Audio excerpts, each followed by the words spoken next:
bienvenue. Bienvenue à cette troisième séance du séminaire L'école à l'école de la performance, et donc co-organisée par le CESPE et la chaire de recherche en politique éducative.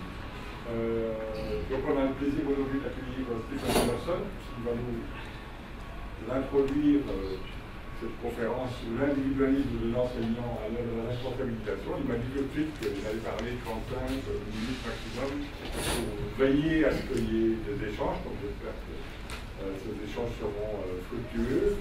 Donc Stephen Anderson est professeur à l'OESI, l'Ontario Institute for Studies in Education de l'Université de Toronto. Il est également co-directeur du Comparative International and Development Education Center, toujours bien sûr à l'OESI. Donc Stephen, merci beaucoup d'avoir fait 550 km pour arriver jusqu'ici. C'est à toi. OK. Bon, merci Christiane. C'est un plaisir d'être avec vous. Aujourd'hui, ce n'est pas la première fois que je viens à l'Université de Montréal et j'en ai fait des travaux avec d'autres collègues d'ici, avec André, avec Maurice Tardif, avec Claude Lessard, pas dernièrement, mais je connais un peu le milieu et des bons collègues qu'il y a ici. Et l'année passée, Christiane et Yves Dutertre m'ont invité à participer dans un colloque en France où on avait fait des présentations reliées à ce thème de accountability. Et à partir de ça, on a continué le dialogue. Et je suis content que Christiane m'a invité à partager un peu les résultats d'une recherche que j'ai faite, mais j'en ai fait d'autres sur le thème de l'accountability aussi au Canada. Mais mon ancien collègue, pas ancien, mais Maurice vient d'arriver. Bon, bonjour Maurice. Content que tu es ici. Bon. Moi, ça, c'était, je vais partager les résultats et des réflexions, pas juste des résultats, sur une étude que j'ai faite avec quelques étudiantes pour le bureau de Education Quality and Accountability Office. En français, c'est le Bureau de qualité et responsabilité en éducation, OQRE. Que c'est un bureau semi-indépendant du ministère de l'Éducation. C'est un bureau de gouvernement, mais ce n'est pas contrôlé pour le ministère. Et c'était créé juste en 1996, quand on a eu une élection et un gouvernement conservateur est rentré au gouvernement. Et eux, ils ont créé ce bureau. Et c'est eux qui ont introduit les tests standardisés et tout le système d'accountability en Ontario. Ça veut dire que ce système d'accountability n'existe pas depuis très longtemps en Ontario. Ça fait déjà 16 ans, mais c'était nouveau à ce moment. Et en fait, c'est juste un peu de contexte. Les tests ont commencé, pas tout de suite, parce qu'il fallait développer le test, mais on n'a pas eu des résultats des tests jusqu'à 2001. Le bureau a été créé en 1996, mais les premiers résultats, parce que le ministère a interdit de publier des résultats jusqu'à il y avait 3 ans de résultats, parce qu'il ne voulait pas que le public réactionnait tout de suite à ça. Mais en 2003, il y a eu un changement de gouvernement. Les libéraux ont rentré. Et même si les conservateurs avaient créé ce bureau, c'était plutôt un bureau de les tests, non? C'était, comme Michael Fullan dit, la pression, mais pas de soutien. Et ce que le gouvernement libéral a apporté, ce n'était pas d'abandonner les tests, mais c'était de donner le soutien aux écoles pour leur aider à améliorer selon les indicateurs des tests. Donc, je vais parler un peu plus tard de contexte provincial, mais c'était à ce moment qu'on a eu ce système d'accountability en Ontario. Et pour cette étude, c'était commissionné par le Bureau de qualité. Et en fait, ce qu'ils nous ont demandé, c'était vraiment une étude Effective Schools, des écoles efficaces traditionnelles. Ils voulaient choisir des écoles peu performantes et plus performantes, de faire des comparaisons entre eux selon les caractéristiques déjà connues des Effective Schools.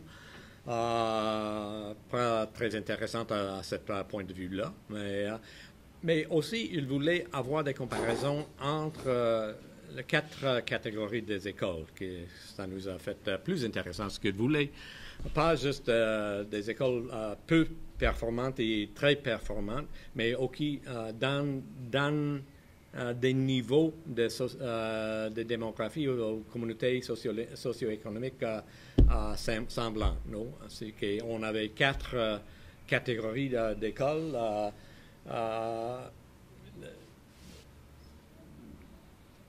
Très performantes, niveau de socio-économique supérieur, pas très performantes, mais dans la même catégorie socio-économique.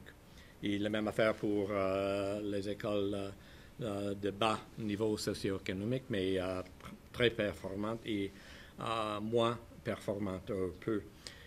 Mais dans le système, on a la capacité, le bureau, de classifier les écoles et de les comparer dans le même niveau.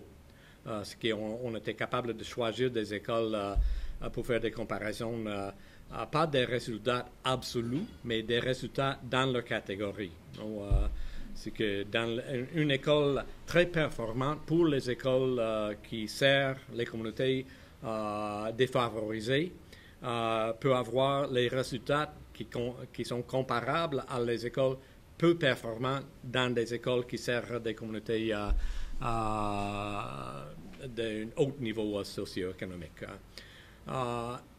Et pour choisir ça, avec l'aide de bureaux de qualité, eux, ils nous ont aidés à identifier 40 écoles avec les mêmes caractéristiques démographiques dans chaque catégorie, et de choisir des écoles, les écoles qui avaient eu des performances plus hautes de ces 40 et plus bas de ces 40 pour définir et choisir, sélectionner les écoles.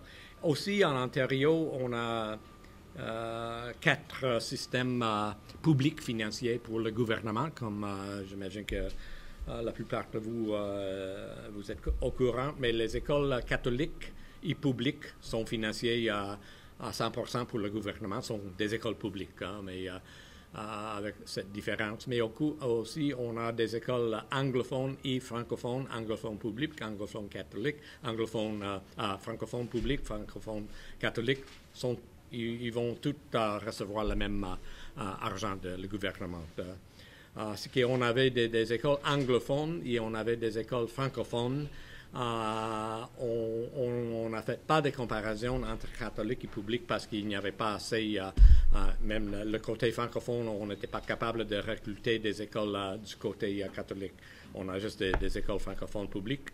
Et dans le secteur anglophone, on avait juste un conseil catholique et 3 conseils publics, parce que ça ne faisait pas de bon sens de faire des comparaisons à ce niveau.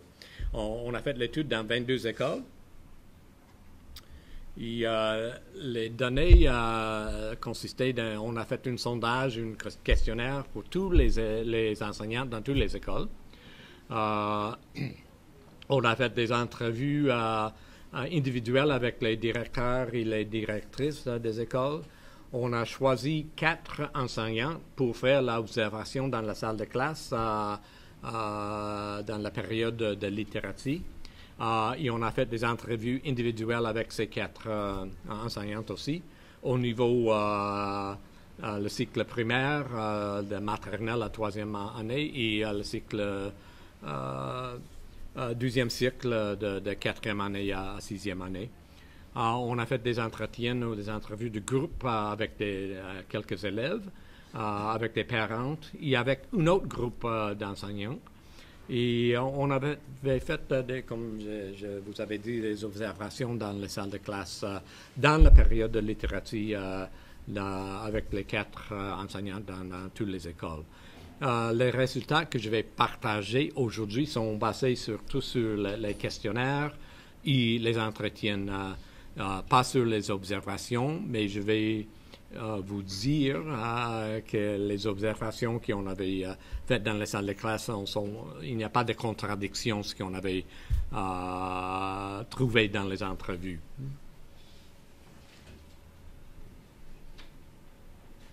Et moi, j'ai fait ça avec mes étudiantes.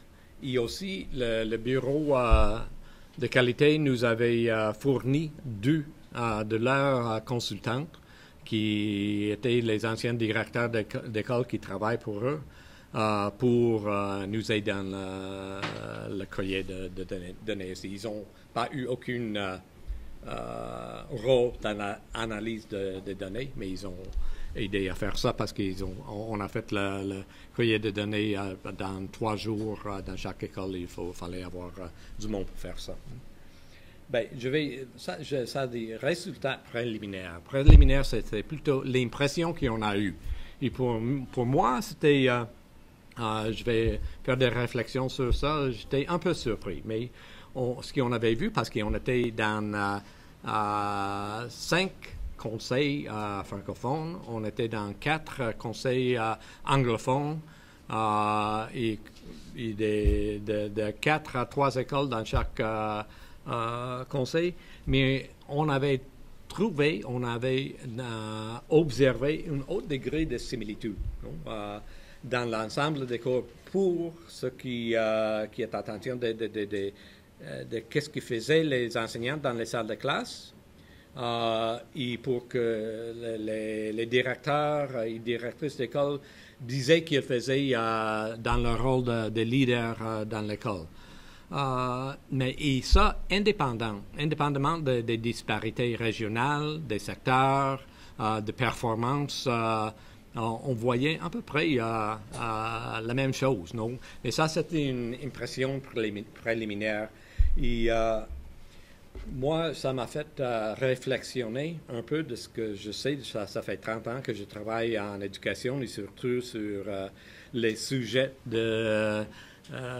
d'amélioration d'école, de changement en éducation.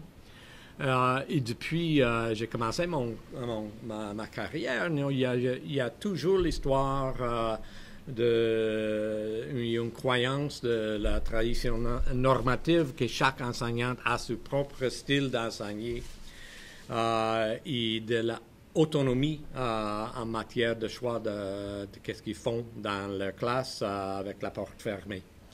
Depuis les études de Daniel Lorty en 1975, cette histoire. Et je ne dirais pas que ça n'existe pas encore, mais il y a eu un changement. Mais et relié à ça, l'absence dans le temps d'une évaluation externe ou interne de leur pratique, la tradition de la isolation professionnelle en classe et le manque d'accès aux connaissances professionnelles de leurs pairs. Et dans les études que moi je faisais, mais les autres qui ont travaillé dans le changement des pratiques et la recherche sur ce thème, les conclusions fréquentes d'études de mise en œuvre qui démontrent que ce n'est pas facile de changer les pratiques d'enseignants. Mais c'était une contradiction ce qu'on voyait dans ces écoles. Non, si c'est si difficile dans l'histoire, pourquoi on voit d'un moment à un autre que tout le monde fait un peu la même chose, non? Et ça m'a fait penser aussi moi je dirais, la idéologie ou la théorie de la gestion axée sur les résultats. parce qu'au commencement, on a commencé à parler de outcomes-based education dans les années 80 et plus tard, on parlait de outcomes-based education, des résultats, avec l'idée que ça pourrait libérer aux enseignants et le chef d'école de trouver des diverses façons d'atteindre les mêmes résultats. Mais on n'a pas trouvé une diversité des pratiques. Et ça m'a été réflexionné, qu'est-ce qui se passe ici? Comment on peut expliquer ça? Et l'hypothèse que c'était un effet de la standardisation du curriculum, des attentes pour les pratiques, des attentes pour les résultats d'élèves, des tests, un effet de cette standardization et accountability, que c'était nouveau. Pour nous, c'était nouveau. Ça a commencé aux États-Unis avant, mais pour nous, juste à partir de 96. Et pas juste ça, mais peut-être un virage normatif et organisationnel qui fait passer le professionnalisme des enseignants d'un professionnalisme indépendant ou individuel à un professionnalisme collectif. Et ça, en fait, quand je pense à ça, moi, j'avais déjà fait de la recherche sur la collaboration professionnelle dans les écoles. Ça a commencé dans notre discours et recherche. Moi, je parle toujours d'un article d'un académique en Californie, Judith Warren Little, qui en 1982 a publié un article intitulé Collegiality and Experimentation. Et elle a fait une étude dans 8 écoles en Californie, des écoles middle school, sur plutôt la formation en continu des enseignants. Mais aussi, elle a choisi des écoles où il y avait des différences des résultats des étudiantes dans les tests standardisés en Californie. Elle avait trouvé que dans les écoles où les enseignants collaboraient beaucoup au niveau professionnel, pas juste le partage des idées, mais ils planifiaient ensemble, ils faisaient la formation ensemble, ils parlaient toujours de l'enseignement, de l'apprentissage, pas juste de leurs affaires personnelles. Et en moi des écoles, mais ils faisaient des observations mutuelles de temps en temps. À partir de ce moment, on avait commencé vraiment dans le discours de l'importance de la collaboration professionnelle des enseignants. Il y a eu une autre étude qui est très fameuse dans cette histoire. Les résultats étaient publiés en 89 de Susan Rosenheltz en Tennessee. Elle avait fait une étude dans 77 écoles et elle avait trouvé encore que dans des écoles où il y avait la collaboration professionnelle très forte, un consensus sur les objectifs, une formation conjointe, des travaux en équipe qui avaient des meilleurs résultats que dans des autres écoles qu'elle a nommées stuck schools, des écoles il y avait des résultats plus bas, il n'y avait pas d'amélioration, il n'y avait pas de mouvement. Et on avait vraiment commencé à parler des cultures de collaboration. Et c'était Michael Fullen et Andy Hargrave, je pense, qu'on avait inventé cette phrase culture de collaboration. Ils ont écrit sur la possibilité de changer la culture des individuels collaborative. Et après, il y a eu, même en 89, Michael a publié un discussion paper pour le gouvernement d'Ontario avec Michael Connolly de OISI le futur, l'avenir de l'éducation professionnelle des enseignants, où ils ont articulé l'idée de interdependent au professionnalisme collectif comme une alternative à l'individualisme en éducation. Et après, on a eu tout le discours, la recherche sur des communautés professionnelles, des communautés de pratique, et après le Dufour et Dufour, leur Professional Learning Community apprentissage, communauté d'apprentissage professionnel.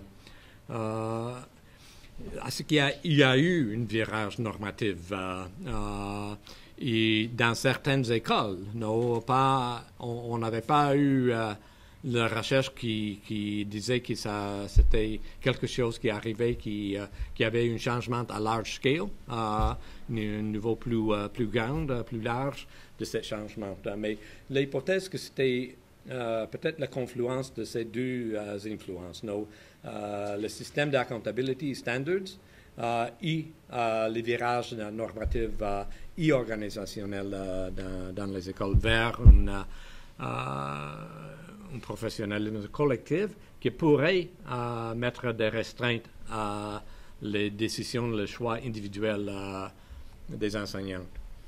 Bon, on avait notre donnée, mais on avait fait une étude qui n'était pas enfoquée juste dans ce thème, mais on a cherché dans notre donnée les enquêtes, les entretiens qu'on avait eus pour essayer de vérifier ou de réfuter. Non, pas de répliquer, mais de réfuter l'hypothèse. Et l'impression préliminaire, c'était peut-être juste la dernière école où on était qui avait ça, de regarder plus au profond de l'hypothèse de la similitude dans les écoles. Et on voulait aussi interroger les résultats et les données sur l'hypothèse de la cause, de l'attribution qu'on faisait au système de standardisation et le niveau de collaboration.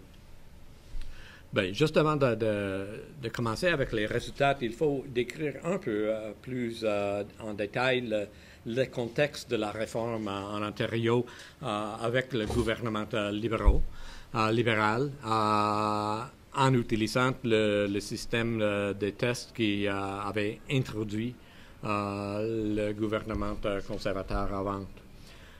Ben, c'est sûr que c'est un programme fondé sur les résultats. Outcomes-based education, c'est très prescriptif, le curriculum, le programme éducatif au niveau provincial, par niveau, par sujet. En fait, c'est trop, bon, je ne me rappelle pas les détails, mais qu'on commence à compter les attentes à chaque niveau, ça arrive à 2000, 3000 choses que les élèves devraient démontrer leurs compétences à chaque année. C'est impossible, mais c'est basé à ça.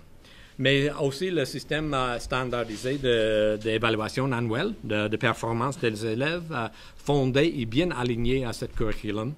Ils font des tests en Ontario en 3e année et 6e année en littératie et numératie. Littératie, c'est lecture et écriture. Ils font des tests en 9e année en numératie. Il y a un test en 10e année de littératie. Mais nous, on était juste dans des écoles primaires et c'était plutôt des tests de littératie et de numératie qui avaient eu plus d'importance à ça. Je pense qu'on a un problème c'est une grande crâne de tête devant moi de Christian.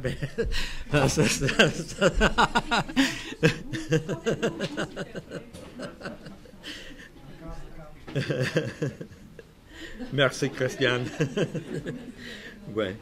Et aussi, mais on ne se parle pas beaucoup dans notre donnée, mais il y a eu une affaire, une politique de standardisation d'un bulletin scolaire aussi en Ontario, en utilisant les mêmes critères au niveau pour l'évaluation des élèves que dans les tests standardisés, niveau 1, niveau 2, niveau 3, niveau 4.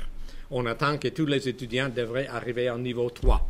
Le niveau 4, c'est encore plus excellent, mais le niveau 3, c'est le minimum qu'on attend. Mais ils ont fait uniformiser les bulletins, parce qu'avant, tous les conseils scolaires avaient des bulletins différents. Hein. Et c'était important aussi que le gouvernement conservateur avait mis en place un système de accountability des tests, mais c'était le gouvernement libéral qui a défini les objectifs ou les buts au niveau du ministère, du gouvernement. Donc, ils ont dit, dans 6 ans, en 2009, à partir de 2003-2009, on va essayer d'avoir 75% des élèves dans toutes les écoles qui vont arriver au niveau 3 dans les tests en littératie et numératie en 6e année. Non, et ça, c'était important parce que ça avait mis le gouvernement comme accountable aussi au public, pas juste les écoles accountable au ministère. Et à partir de ça, le gouvernement a créé un système d'appui pour aider aux écoles et aux conseils scolaires de rendre à ce niveau. Ils ont créé un secrétariat de littératie et numératie qui avait le mandat d'aider ça. Mais quand ils ont commencé, il y a beaucoup d'initiatives d'eux. Quand ils ont commencé en 2003, il y avait plus que 8000 écoles primaires où moins de 30% des élèves avaient des résultats à niveau 3 ou plus haut. Mais dans 6 ans, le nombre d'écoles dans cette situation est baissé à 100, 112. Donc, c'était vraiment un effet énorme.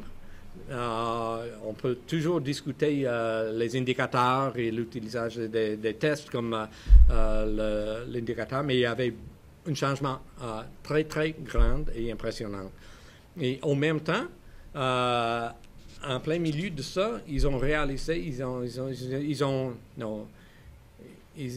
ont décidé, mais il y a beaucoup d'écoles qui sont maintenant, il y a une bonne performance, mais ils ne sont pas rendus à 75. Qu'est-ce qu'on fait avec eux? Ils ont créé un autre programme qui s'appelle Schools in the Middle. Ce sont des écoles qui ne sont pas vraiment peu performants, mais ils sont rendus à un niveau un plateau. Ils ne continuaient pas à améliorer. Ainsi qu'il y a un différent programme d'aide du gouvernement orienté à ces écoles-là.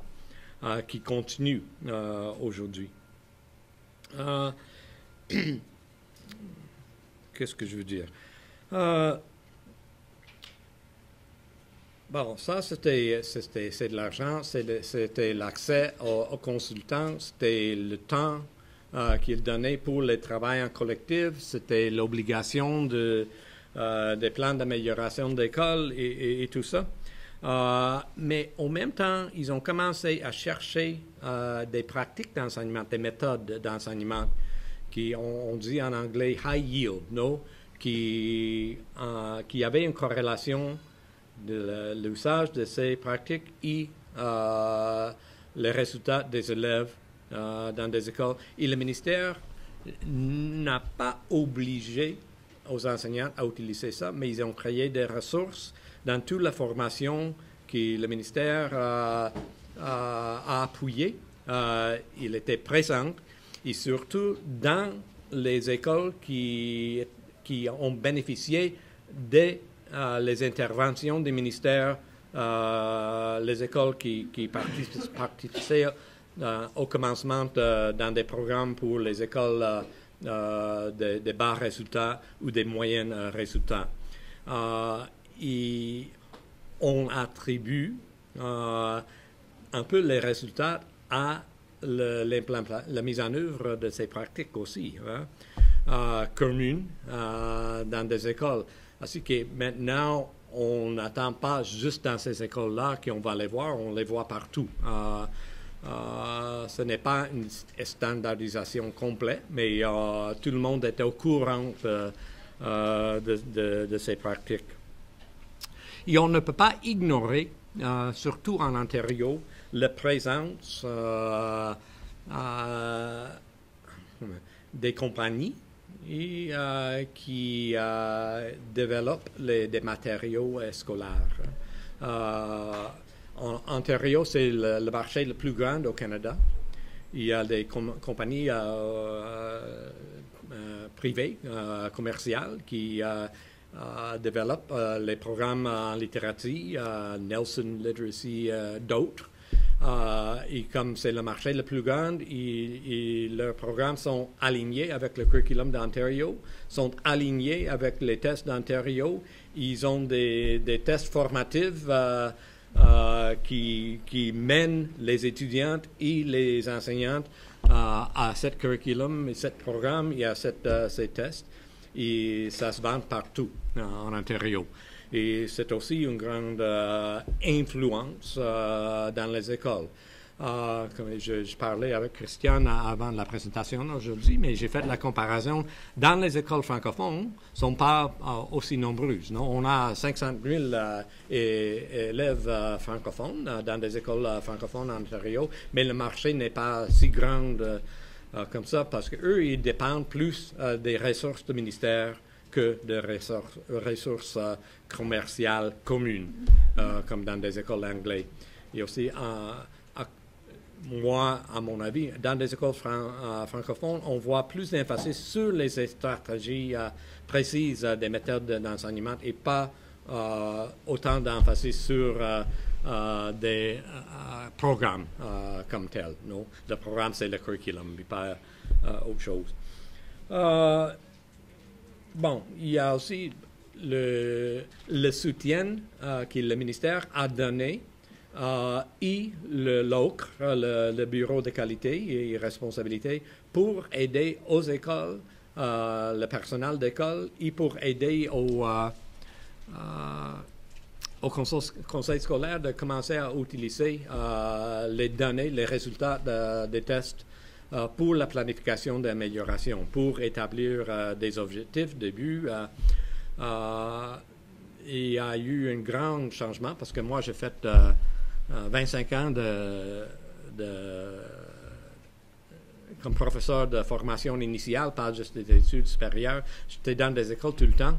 Il y a 20 ans, personne regardait les résultats des élèves en collaboration au niveau d'école, non?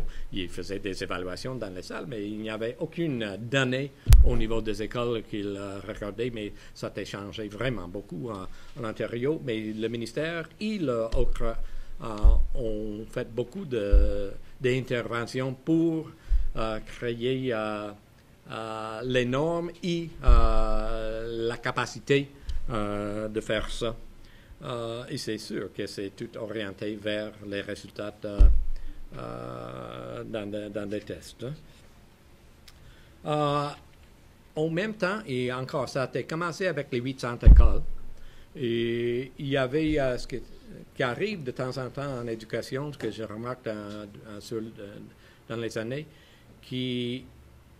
ils ont commencé au niveau des conseils scolaires et au niveau du ministère de prendre des idées comme collaborative culture et de le convertir dans une intervention. Et c'était commencé avant le ministère avec les communautés d'apprentissage professionnel, surtout basé sur les travaux de Dufour et Dufour, qu'ils ont fait beaucoup des ateliers, des présentations partout en Ontario. Dans des conseils, ils parlaient déjà de mettre en œuvre professional learning communities dans des écoles. Quand j'avais des étudiants dans mes cours, des études graduées, ils disaient, oh oui, on a fait professional learning community l'année passée, comme si c'était un événement. Mais c'était déjà là. Mais le ministère, il avait commencé dans les 800 écoles des interventions pour une obligation, on peut dire, mais avec le soutien pour le travail collectif. Non? Ils ont pris un modèle de l'Australie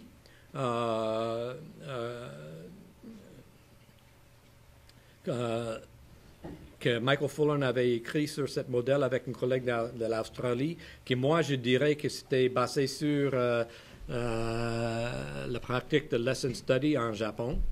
Ils l'ont répliqué en Ontario. Ils l'appellent Teacher Learning TLCP, Teacher Learning Professional Cycle. Quelque chose comme ça. En français, ils disent des parcours. Ils parlent aussi dans des écoles francophones des CAP, des communautés d'apprentissage professionnel. Mais par niveau ou par cycle, en dépendant de la grandeur d'école, les enseignantes se regroupent pour planifier des interventions de 6 à 8 semaines, 2, 3 ou 4 fois par année, selon, ça dépend du conseil d'école. Ils font une analyse de leurs données pour identifier des objectifs d'apprentissage et ils font des tests diagnostiques. Ils planifient des tests formatifs et summatifs. Ils planifient des stratégies, des unités ou des leçons ensemble. Ils évaluent des résultats. Ils font dans quelques cycles, non? Et les objectifs sont toujours reliés un peu à le plan d'amélioration d'école, qui pourrait être relié à le plan d'amélioration de conseil. Mais c'était un peu l'implémentation d'idées, mais des professional learning community, mais plus structurée avec le temps supplémentaire pour les enseignants. Ils ne prenaient pas leur temps individuel de planification, ils créaient des moments spéciaux pour ces travaux.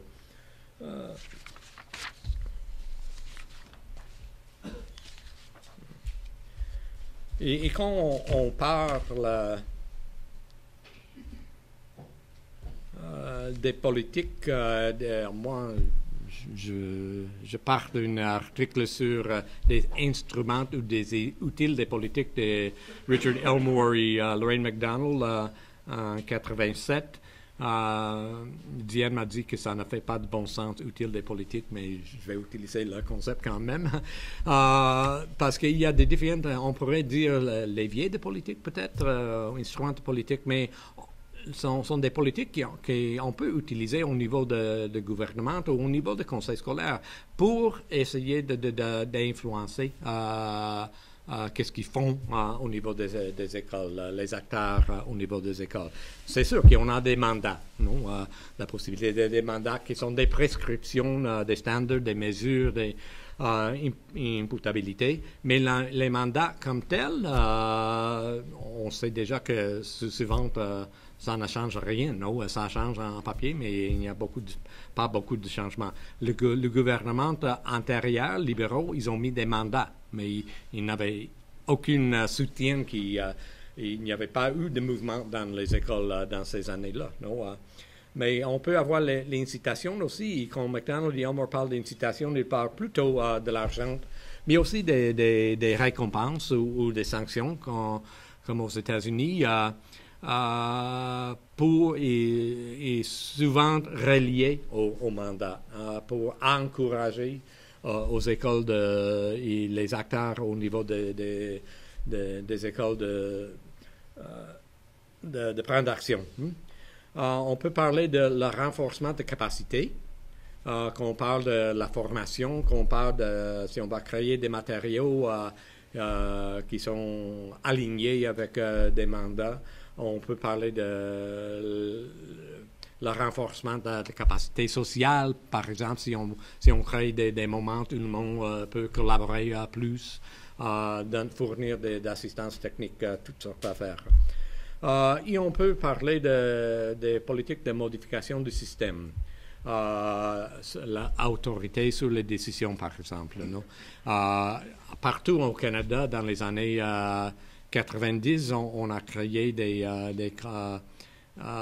conseils de parents au niveau d'école qui, en principe, devraient avoir un rôle dans de prendre des décisions dans les écoles. mais au moins en Ontario, il existe, mais il existe comme advisory group, mais en fait, ils font le travail des associations des parent-teachers, ils n'ont aucun effet. Si on compare ça avec Chicago, où les conseils de parents engagent les directeurs de l'école, non? Ils ont vraiment un pouvoir. Ça, c'est un exemple d'une modification du système. Il y a ce qu'on voit aux États-Unis, dans d'autres systèmes maintenant, la création des écoles subventionnées du gouvernement sont publiques, mais des charter schools, où je travaille en Chili, 50% des élèves vont dans des écoles subventionnées privées. Quand c'était créé dans les années de Pinochet, c'était vraiment un changement du système. Mais moi, je dirais que l'Ontario, c'est plutôt un système où il y a des forts mandats, mais avec un fort soutien. Non? Et en fait, Christian et voisins ont parlé de ça dans leurs travaux sur des comparaisons des systèmes d'accountability et un système de responsabilisation réflexive. C'est le concept qu'ils ont créé qui combine ces deux types utiles des politiques. Et ce qui arrive, ce que je vois, ils ont parlé de ça aussi, que dans des systèmes réflexifs, le monde, comme les enseignants, les directeurs d'école, les personnels scolaires, commencent à prendre le système de comptabilité comme leur contexte. Non? Ils ne voient pas ça nécessairement comme une imposition. C'est ce qu'ils font, non? Mais tout est aligné, il y a une cohérence au niveau des attentes, au niveau d'école et des pratiques. Et c'est ça le contexte. Moi, je dirais que les étudiants de formation initiale en Ontario, maintenant, quand ils vont dans les écoles, ils ne voient pas une alternative que ce qui existe. C'est leur réalité là. Bon, je vais parler un peu des résultats. On avait des résultats d'enquête, le questionnaire pour tous les enseignants. On avait les entretiens aussi. Mais on avait un scale, une section de l'enquête pour les enseignantes qui avait une mesure, quelques questions sur ce qu'on appelait l'apprentissage ciblé, qui était défini par un de mes collègues, Kyla Wallstrom, dans une étude que j'ai faite aux États-Unis dans 180 écoles et 43 conseils scolaires, que c'était un modèle d'enseignement qui combine les éléments d'enseignement direct, la pédagogie de la réussite au mastery learning et un accent sur la compréhension en profondeur et la responsabilisation des élèves pour leur propre apprentissage. Aussi, on avait 8 questions et ça fonctionnait comme une mesure de l'apprentissage ciblé dans les écoles. Dans l'étude qu'on a faite, Kyla et Ken Leithwood et Karen Seashore, aux États-Unis, il y avait des différences, des variations entre écoles. Le degré d'apprentissage ciblé était associé positivement à les résultats des élèves dans les enquêtes qu'on a faites là.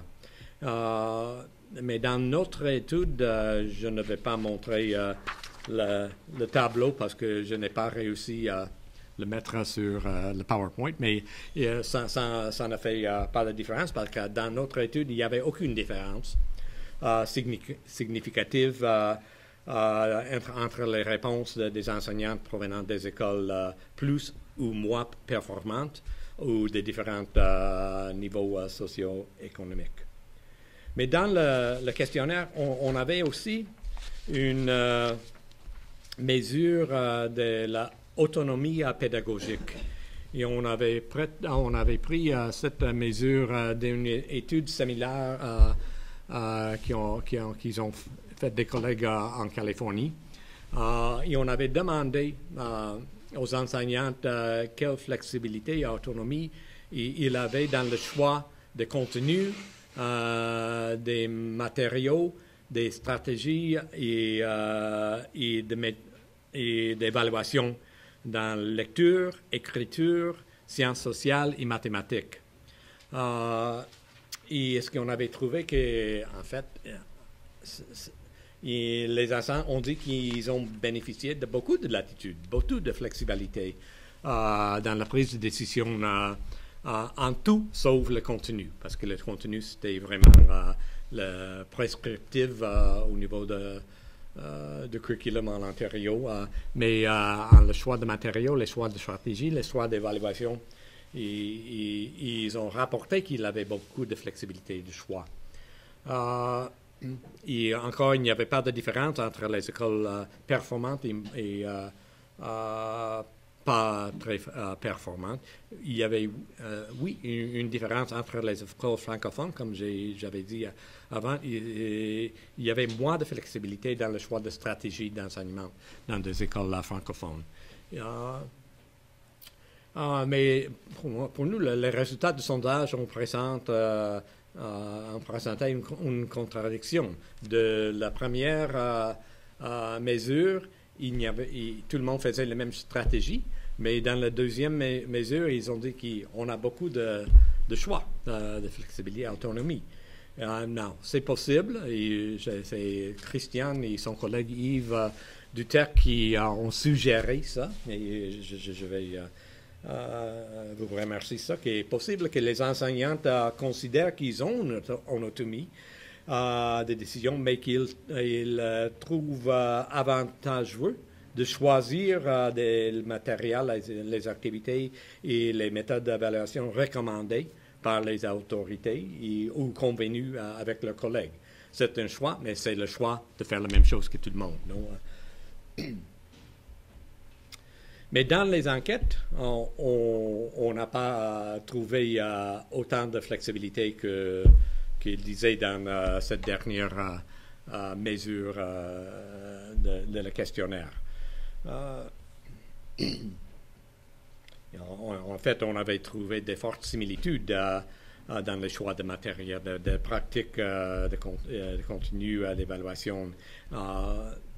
Même s'il avait déclaré qu'il avait la flexibilité, et même si dans toutes les écoles, ils vont dire qu'eux, ils utilisent leurs données, ils étudient les résultats de leurs, que sont eux qui choisissent les objectifs. Et on pourrait attendre, dans ce contexte, qu'il y aurait plus de variabilité, mais il n'y a pas. Non? Bon, comment on peut expliquer la similitude entre les écoles? Il y a des facteurs clés qu'on a soulignés dans notre analyse au niveau du système, au niveau des conseils et au niveau d'école. Au niveau du système, c'est évident, non? La standardisation du programme et des objectifs d'apprentissage au niveau provincial a un effet énorme. Quand on parle, ce n'est pas surprenant, mais si on va parler avec les enseignants de troisième année dans les écoles, ils vont parler des mêmes sujets qu'ils vont couvrir dans l'année. Il n'y a pas beaucoup de variation, de variabilité à ça.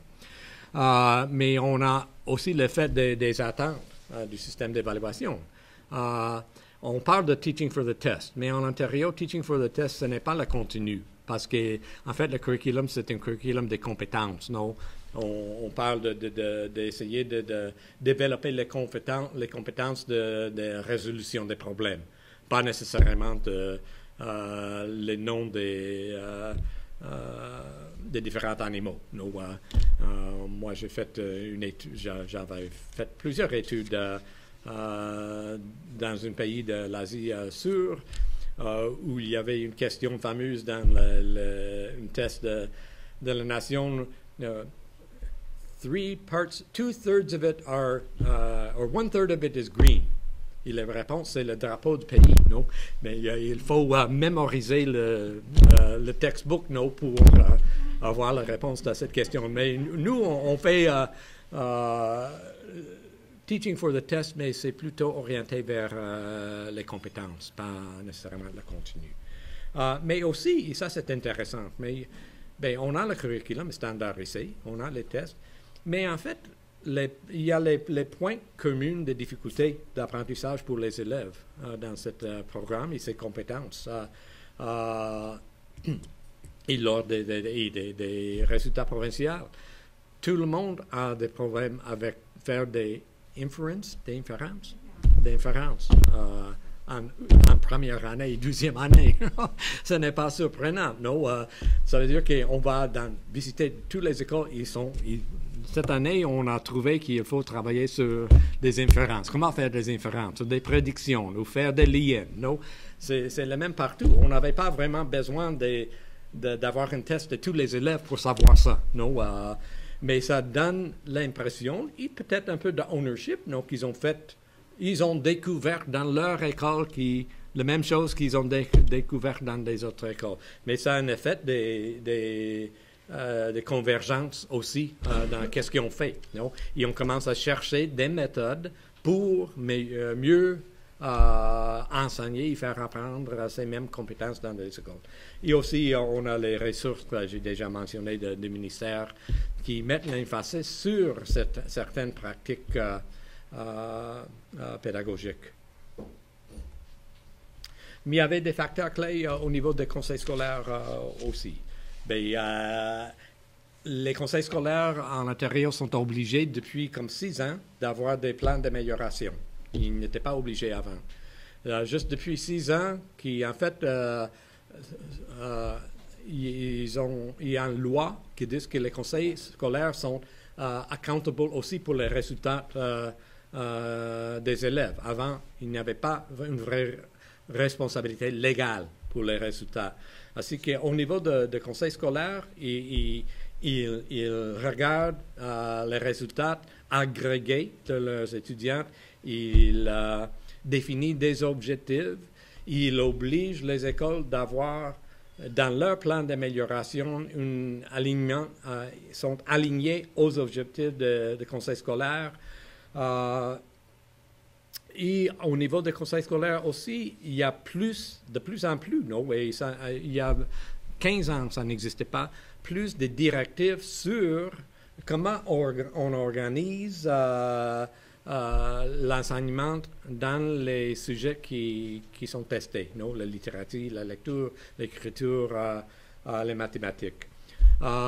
Et aussi sur les approches pédagogiques. Non?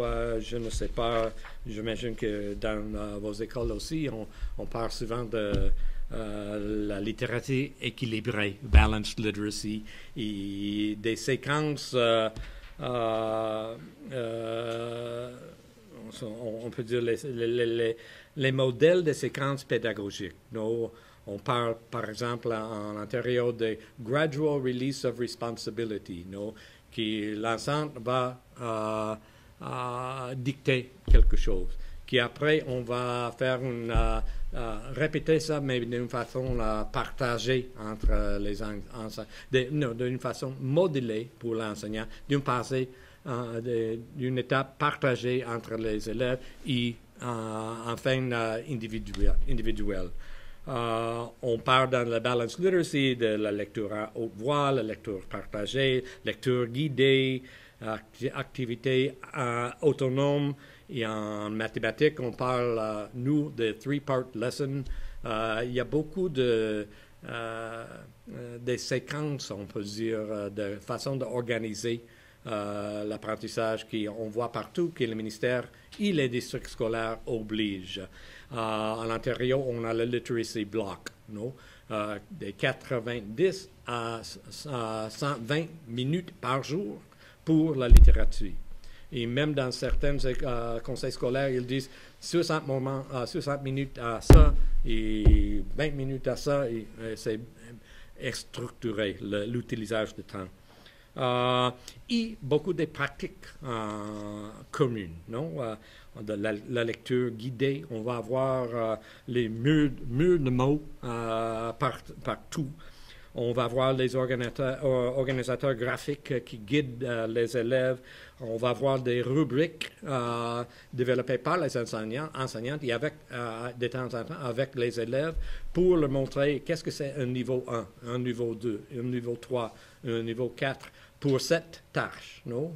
On va voir des stratégies. On a une qui s'appelle APE, Answer, Proof, Extend. C'est quoi la question? C'est quoi la preuve pour cette question? Et qu'est-ce que sont les liens que tu, comme étudiant, peux faire avec d'autres choses que tu as appris et que tu connais dans la vie? Non? On voit ça partout. Non? Il y a des ressources de ministère par toutes ces affaires-là dans les formations et tous les enseignantes les utilisent. Un répertoire de stratégies communes. Et on a aussi au niveau des conseils scolaires des directives concernant les utilisations des outils d'évaluation diagnostique commerciale au commencement de l'année, pendant l'année, à la fin de l'année, qui ne sont pas nécessairement alignés au test provincial, mais ils sont bien connus et ça montre la progression des élèves pendant l'année. Ils font des fameuses murs de données, data walls, pour le monitorage de chaque étudiante à travers l'année selon ces tests-là. Et on a la supervision aussi qui font les directeurs d'école et qui font les superviseurs au niveau du conseil de l'utilisation de ces pratiques. Et des outils comme le data walls, les murs de données. On parle souvent, et fréquemment dans les écoles de l'Ontario, de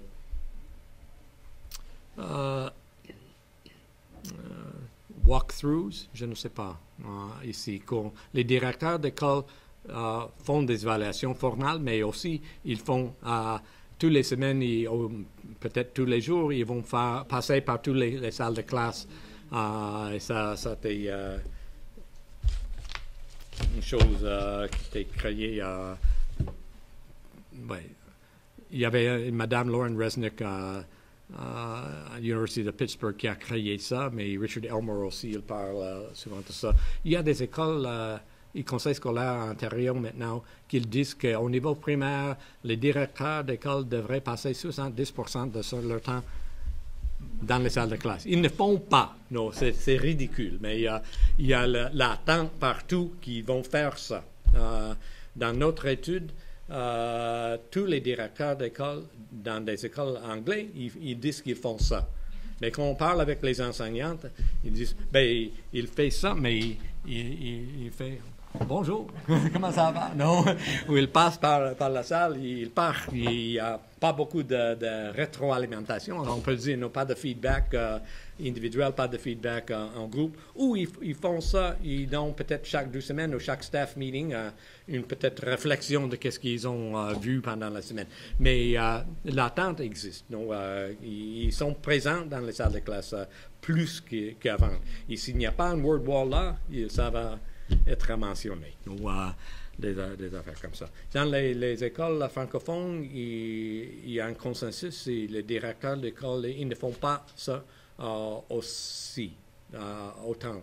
Ils dépendent plus des conseillers pédagogiques, le conseil qui viennent régulièrement à les écoles pour faire cette stratégie de instructional leadership. Bon, des conclusions. J'ai parlé plus longtemps que je prévu, mais bon. L'autonomie professionnelle individuelle des enseignantes qui leur permettent de décider quoi faire, comment le faire, est fortement réduite, non? Par l'influence combinée des mandats définis par la province et le soutien des ressources de formation, des assistances d'experts. Mais l'influence externe du gouvernement est renforcée par les directives et soutiennent des conseils scolaires qui sont alignés avec le gouvernement. Il y a une cohérence entre une coordination, ce qui fait le gouvernement, le ministère et les conseils scolaires. Et aussi, les directives l'aide externe, autant de ministères que de les conseils scolaires, incluent des nouvelles occasions et expectatives en tant que les enseignants vont travailler ensemble, en équipe, en utilisant les données des résultats comme une base de décider quoi faire, des objectifs, des buts d'amélioration pendant l'année ou pendant les 6 semaines ou 8 semaines, avec le temps pour le faire et avec une assistance technique et de leadership, teacher leadership, pour guider cette pratique collective. Il s'était rendu dans toutes les écoles, pas juste dans des écoles plus performantes. C'est que notre hypothèse était pas réfutée, mais ça nous rend à une question. Pourquoi, si tout le monde fait la même chose, existe-t-il encore des différences notables d'une école à l'autre dans la performance des élèves? En particulier, pourquoi certaines écoles sont-elles continuellement sous-performantes par rapport à des écoles qui ont les mêmes types d'étudiants démographiques, qui, encore une hypothèse pour les thèses qui vont venir à l'avenir ici.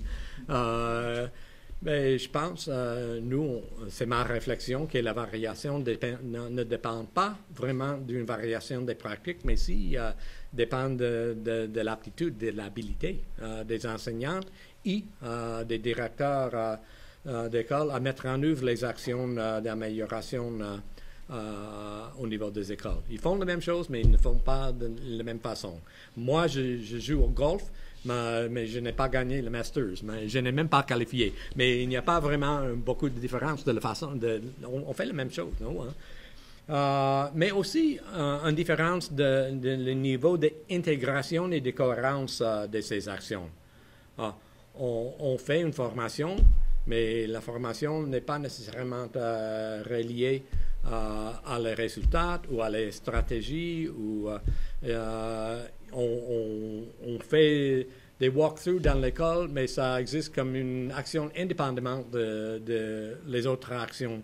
Quand il y a plus de cohérence, plus de coordination entre les différentes dimensions de pratique et d'amélioration, il peut avoir de meilleurs résultats. Aussi, l'intensité d'effort d'amélioration des écoles sur la durée. On avait, entre les 22 écoles, il y avait 12 écoles, il y a eu un changement de direction l'année de l'étude ou l'année avant.